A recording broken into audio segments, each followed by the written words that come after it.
Hello everyone, आज हम लोग जॉन गाल्सवर्दी के एक और प्ले जिसका नाम है द स्किन गेम, हम लोग इस प्ले के बारे में पढ़ेंगे। ये जो प्ले है गाल्सवर्दी का 1920 में पब्लिश कराया गया। ये दो फैमिली के बीच की कहानी है। एक फैमिली है, देखो यहाँ पे ध्यान दोगे, एक जो हमारी फैमिली है, मैं जूम कर देता हूँ, ये हिलक्रिस्ट है। एक फैमिली हमारी क्या है, हिलक्रिस्ट है। और दूसरी जो हमारी फैमिली है, एक देखो ये हिलक्रिस्ट है, दूसरी जो हमारी फैमिली आपको दिख रही है ये हार्न ब्लोअर की है। किसकी है? हार्न ब्लोअर की। ठीक है, देखो ये दूसरी फैमिली हार्न ब्लोअर की है। अब एक एक फैमिली में कितने मेंबर हैं ये हम ज़रा पहले देख लेते हैं। तो देखो जो यहाँ पे हिलक्रिस्ट फैमिली है, इसके जो मेंबर हैं, ये एमी जो हिलक्रिस्ट की वाइफ है, ठीक है। दूसरा जिल जो हिलक्रिस्ट का क्या है, डॉटर है। और एक डाकर है जिसे हम लोग एजेंट बोलते हैं, डिटेक्टिव बोलते हैं, यानी जो हिलक्रिस्ट है उसकी फैमिली का एक सीक्रेट एजेंट है, जासूस है। दूसरी तरफ हम आते हैं और दूसरी फैमिली ये हार्न ब्लोअर को देखते हैं, ठीक है। हार्न ब्लोअर, इसमें कितने मेंबर्स होते हैं? देखो एक मेंबर हमारा होता है ये चार्ल्स डिकेंस, दूसरा मेंबर्स हमारा होता है राल्फ यंगर, और तीसरा जो हमारा यहाँ पे ये है, ये क्लोई, ये वाइफ है किसकी? चार्ल्स की। देखो यहाँ इसका जो प्रोनाउंसिएशन होता है CHLOE, क्लोई इसको पढ़ते हैं। क्या पढ़ते हैं? क्लोई पढ़ते हैं, ठीक है। तो चलिए वापस हम लोग देखते हैं। हम लोग देखेंगे ये दो फैमिली है, ठीक है, ज़रा ध्यान दो। ये दो फैमिली में हिलक्रिस्ट की वाइफ एमी है और एमी की एक लड़की है जिसका नाम है जिल, और उसी हिलक्रिस्ट फैमिली में एक डाकर है जो डिटेक्टिव है, जासूस है। दूसरी तरफ हार्न ब्लोअर है जो न्यूली रिच मर्चेंट है, और ये हमारा क्या है, हिलक्रिस्ट ओल्ड रिच पर्सन है। तो एक परिवार जो पहले से ही धनी होता है बट प्रेजेंट में उसके पास उतना धन नहीं है, बट हार्न ब्लोअर जो पहले कभी धनी नहीं हुआ करता था बट न्यूली ये रिच पर्सन बन चुका है। अब कैसे ये रिच बन गया अचानक, इस बात को बाद में हम देखेंगे। ये इंडस्ट्रियलिस्ट भी इसे कहते हैं, न्यू रिच फैमिली है या इंडस्ट्रियलिस्ट है। आपको पता चल गया हिलक्रिस्ट की जो वाइफ है एमी, उसकी जो लड़की है यानी हिलक्रिस्ट की जो लड़की है जिल है, उसके यहाँ एक डाकर एजेंट है। दूसरी तरफ हार्न ब्लोअर के दो लड़के होते हैं, एक बड़ा लड़का दूसरा छोटा। बड़ा लड़के का नाम चार्ल्स होता है, छोटे लड़के का नाम राल्फ होता है, और चार्ल्स की एक वाइफ होती है जिसका नाम है क्लोई। अब देखते हैं, ये कहानी दो परिवारों की है जो कि इंग्लैंड के रूरल एरिया का दिखाया गया। रूरल एरिया क्या होता है? ये इंडस्ट्रियल एरिया डेवलप करा रहा है, यानी इंडस्ट्रीज लगा रहा है। कौन? हार्न ब्लोअर लगा रहा है। तो ऐसा माना जाता है कि जो इंडस्ट्रीज होती हैं वो सिटी के बाहर होती हैं, आउटसाइड होती हैं, रूरल एरिया में होती हैं। तो ये कहानी है कब की? ये कहानी फर्स्ट वर्ल्ड वार के बाद की है। तो हिलक्रिस्ट फैमिली जो कि ख़ानदानी धनी आदमी है, और दूसरा परिवार हार्न ब्लोअर का है जो कि न्यू रिच है, ठीक है। पहले धनी नहीं था बट अब जल्दी ही धनी हो गया।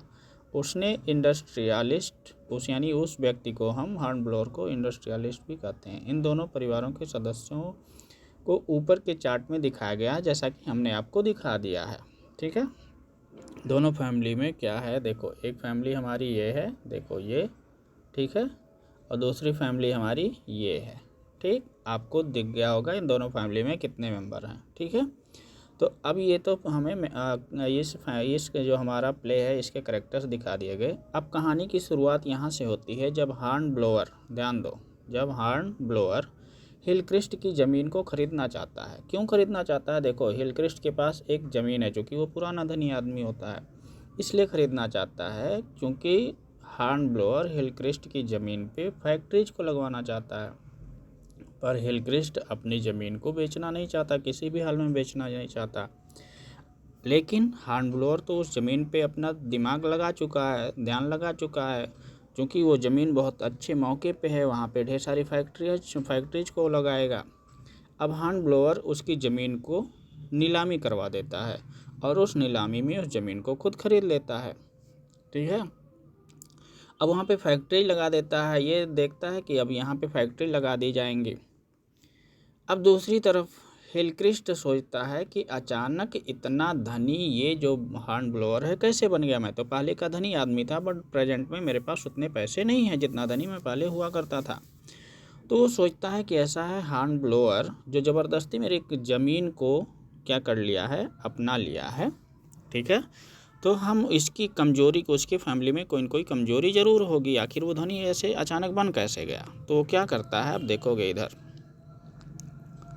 इधर हम देखेंगे तो ये क्या करता है।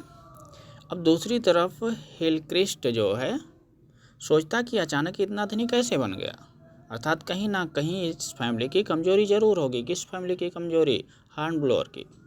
फिर जब हिलक्रिस्ट को पता चलता है, पता क्या चलता है कि जो चार्ल्स की वाइफ है क्लोई, ठीक है, चार्ल्स की वाइफ क्लोई वो एक प्रॉस्टिट्यूट है, प्रॉस्टिट्यूट जिसे हम वेश्या बोलते हैं।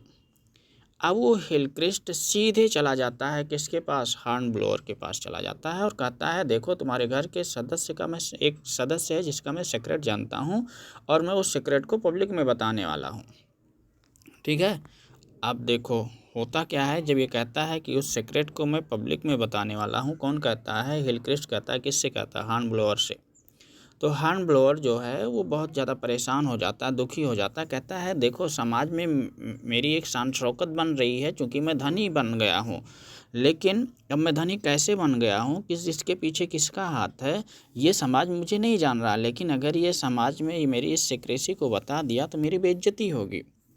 तो कहता है हॉर्न ब्लोअर हिलक्रिस्ट से रिक्वेस्ट करता है, हिलक्रिस्ट से रिक्वेस्ट करता है, कहता है ऐसा है मैं तुम्हारी ज़मीन आधे रेट पे तुम्हें वापस दे दूंगा, लेकिन ये मेरी फैमिली की जो ये सीक्रेसी है तुम किसी को नहीं बताओगे।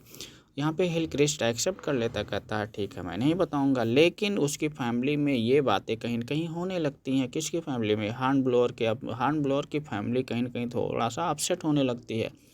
चार्ल्स को पता चलता है आखिर मेरी फैमिली में अचानक ये हुआ क्या। तो चार्ल्स जो है वो पूछना चाहता है, किससे पूछना चाहता है, हिलक्रिस्ट से पूछना चाहता है कि आखिर ये बताओ मेरी फैमिली में ऐसी क्या सीक्रेसी है जो तुम सबको बताना चाहते हो।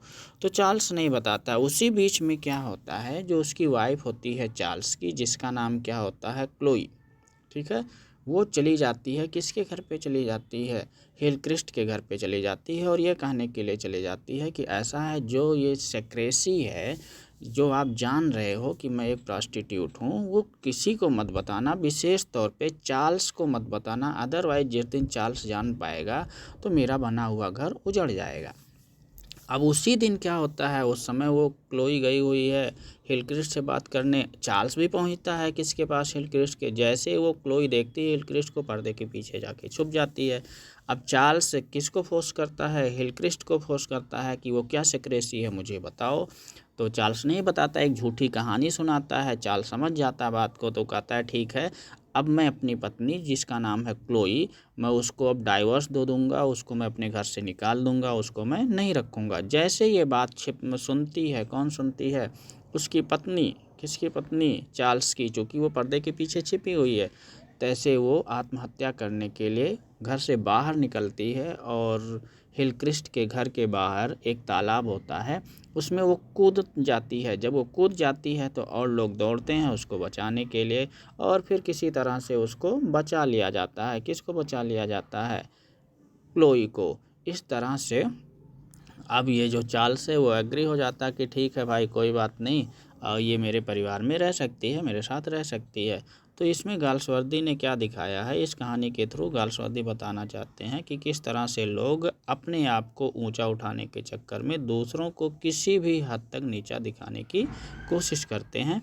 तो इस प्ले के थ्रू भी जॉन गाल्सवर्दी ने समाज में छिपी हुई बुराइयों को दिखाया है।